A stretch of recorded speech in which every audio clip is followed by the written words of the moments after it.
The war sing-along on the beach was not in the script. Disney passed on this film entirely. A director flew to another country to pitch a star he called not good to his face.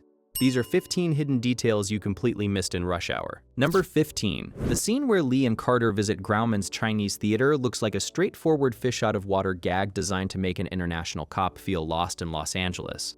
It is far more deliberate than that. When Carter points out Chon Wang's footprints and Lee responds, Chon Wang, the filmmakers had already planned the payoff. 2 years after Rush Hour, Jackie Chan's character in Shanghai Noon was named Chon Wang, making the single reply a preview hidden inside a throwaway joke.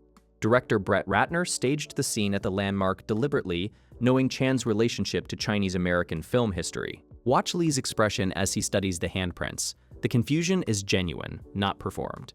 The scene quietly sets up a franchise Easter egg that took 2 years to land. Number 14. The beach scene where Lee and Carter sing Edwin Starr's War is one of the film's most memorable moments.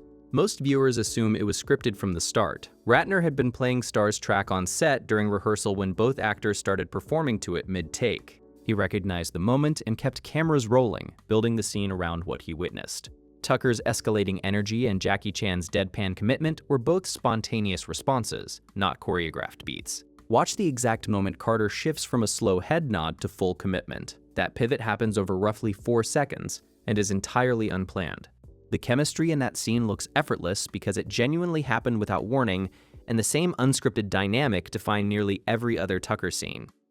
Number 13. Every long Carter monologue where Lee watches with confusion reads like two professionals working from the same script. Ratner has stated directly that Tucker improvised so heavily that Chan had no idea what the final word of any given line would be. Tucker never delivered the same sentence twice across takes.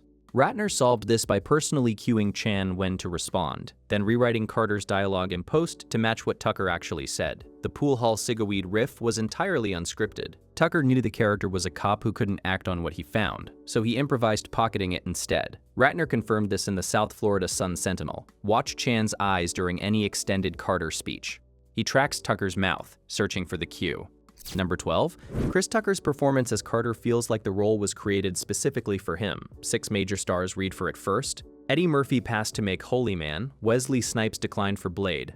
Will Smith turned it down because he did not want another buddy cop film after Bad Boys. Martin Lawrence has publicly stated he walked away over money. Dave Chappelle and Chris Rock were also considered before Tucker became available. Chan had personally wanted Lawrence, and producer Arthur Sarkisian agreed. Watch any Tucker scene knowing Murphy, Lawrence, and Smith all read that character and walked away from it. The film that emerged would have been unrecognizable with any of them, and Chan almost did not sign on either. Number 11. The opening Hong Kong sequence establishes Lee as a precise and capable officer. Exactly the version of Jackie Chan international audiences recognized. What audiences did not know was that Chan had sworn off American productions entirely after 3 failed Hollywood attempts in the 1980s. Ratner flew to South Africa, where Chan was filming Who Am I, and delivered his pitch. This script is not good, but I know exactly what to do with it. Chan agreed within days based solely on Ratner's confidence in the pairing. Chan recalled this himself in his 2017 Yahoo Roll Recall interview. The Hong Kong scenes reflect the standard Chan held even while carrying serious reservations about the project. He brought his full capability to weak material, and American safety culture made that even harder. Number 10. The scene where Lee scales the Chinese embassy wall looks clean and precise. Exactly the Chan stunt audiences expect. On set, Chan was openly frustrated by the scaffolding and rigging installed on both sides of his path. He told the crew the setup was so heavily protected that it removed the visual danger that makes his style work. Chan had performed similar moves without rigging for years in Hong Kong and found the American requirements limiting. Ratner had to balance Chan's instinct against studio and insurance demands. Look closely at the camera placement during the wall climb. The angle was chosen specifically to avoid showing the scaffolding on either side of Chan's route. That creative compromise left another visible mark on the finished film. Number 9. The Hollywood Boulevard bus stunt, where Lee leaps from a moving vehicle onto a suspended traffic sign, is one of the film's most exciting visual moments. In the shots that follow the leap, the crane used to position the sign is clearly visible on screen. Chan performed the jump himself, but the rigging required to meet studio insurance standards was never fully concealed in the edit. Editor Mark Helfrich had limited alternate angles, and the shots needed for narrative continuity were the ones that revealed the equipment. Pause on the wide frame directly after Lee grabs the sign. The crane arm is visible in the upper left, The stunt became iconic even with the equipment showing, and a nearly identical mistake appears during the film's climax. Number 8. The convention center finale feels like a polished set piece with Chan moving through opponents and extras. Watch the right side balcony approximately 88 minutes in as Chan begins his descent. 4 to 5 crew members are visible observing the action below. A second crew member in a white baseball cap is reflected in the van windows at approximately 7-8 minutes during Carter's rescue sequence. A third appears in the road just before a vehicle explodes. Their positions place them outside the camera perimeter. Cinematographer Adam Greenberg and the crew were moving fast on a compressed schedule, and some frames were never cleaned up. Look at the balcony to the right as Chan starts moving toward the banner. The group is visible for approximately 2 seconds before the cut. Number 7. Rush Hour feels like a confident Hollywood production assembled around 2 established names with full studio support. Hollywood Pictures, a Disney division, developed the project for more than a year and then put it into turnaround, citing the $33 to $35 million budget and doubts about Chan's American commercial appeal. New Line Cinema stepped in with a firm commitment but a tighter production schedule. Principal photography began November 30, 1997, and ended in January 1998. The Los Angeles Times reported on October 6, 1998, that the film Disney walked away from opened at number 1 with $33 million and became New Line's biggest opening in studio history. That opening weekend also accidentally created something that still exists today and shapes how every film gets reviewed. Number 6. Nothing visible in Rush Hour suggests the film would change how movies are reviewed worldwide. Sen Duong was a Bay Area student and longtime Jackie Chan fan who wanted a centralized way to track critical coverage of Chan's films ahead of Rush Hour's September 1998 release. He coded the first version of Rotten Tomatoes in 2 weeks specifically to aggregate reviews of this film before it opened. The site launched just before Rush Hour hit theaters and became the most influential film review aggregator in the world. The movie that inspired a fan to build that platform was a movie the star at its center actively disliked and said so clearly and publicly when the cameras stopped rolling. Number 5. Chan's performance as Lee is controlled, physical, and precise throughout the film. At the premiere screening, Chan sat in the theater and did not laugh once. He told his manager afterward it was a terrible movie and that he should never make anything like it again. In his 2017 Yahoo Roll Recall interview, Chan said, "I didn't understand the American humor. Terrible movie." He flew home expecting the film to land quietly.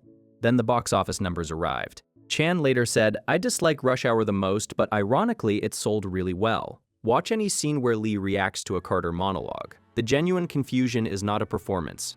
The man who created the film's most beloved moments considered them failures." Number 4. Every scene where Carter operates with total confidence suggests an actor who understood exactly what the role was worth. Tucker received $3 million for the original Rush Hour. After the film earned over $245 million worldwide, Tucker negotiated $20 million for Rush Hour 2 by citing Tom Cruise's Mission Impossible 2 payday as a direct benchmark. He told New Line his film had performed at the same level. New Line agreed. His Rush Hour 3 deal reached $25 million plus 20% of the gross, briefly making him the highest paid actor in the world. Watch Carter's very first scene knowing the actor delivering that confidence earned $3 million for the original. The financial story runs parallel to an older artistic debt hidden in the score. Number 3. The Rush Hour score sounds like a propulsive action comedy soundtrack built for this pairing. Composer Lalo Schifrin wrote it with a direct line back to his 1973 Enter the Dragon score, the film that introduced Bruce Lee globally and helped build the martial arts market that launched Chan's career. Schifrin deliberately embedded Enter the Dragon motifs into the Rush Hour music as a conscious callback. Chan had been an uncredited extra in Enter the Dragon in 1973, meaning the score connects to a moment Chan was present for at the very start of his career. Schifrin discussed this himself in Soundtrack magazine. Listen during the Fu Chao restaurant fight. The brass patterns echo Enter the Dragon directly. The film connects to its ancestry through music. The building does it another way. Number 2. The exterior of the Chinese consulate where Lee executes his wall-climbing sequence looks like a formal government building. It was filmed at 380 South San Rafael Avenue in Pasadena, the same estate used as Wayne Manor in the 1966 Batman television series.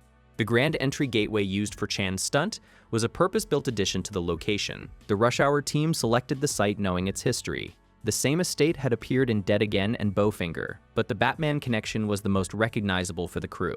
Look at the mansion's roofline during the consulate exterior. It matches Wayne Manor from the Batman series identically. The climax was filmed in a Batman location, scored like a Bruce Lee film. None of it nearly existed. Number 1. The film opens with Lee in Hong Kong, a confident signal that this is a Jackie Chan production dropped into American territory. What it does not signal is that the director who made every creative decision told Chan directly, in South Africa, that the script was not good before asking him to commit. Ratner's documented pitch: "This script is not good, but I know exactly what to do with it." Disney had already rejected the project. 6 major stars had already passed. Chan had sworn off American productions. The director's argument was that the material was weak, but the pairing could save it. Ratner recalled this in a 2017 GQ interview. Watch the opening frame. Every improvised line and confused glance on Chan's face came from a film that almost never happened. Rush Hour looks like a perfectly assembled buddy cop comedy.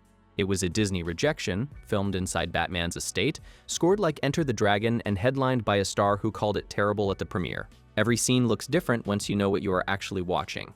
Which hidden detail surprised you most? And what film should we open next?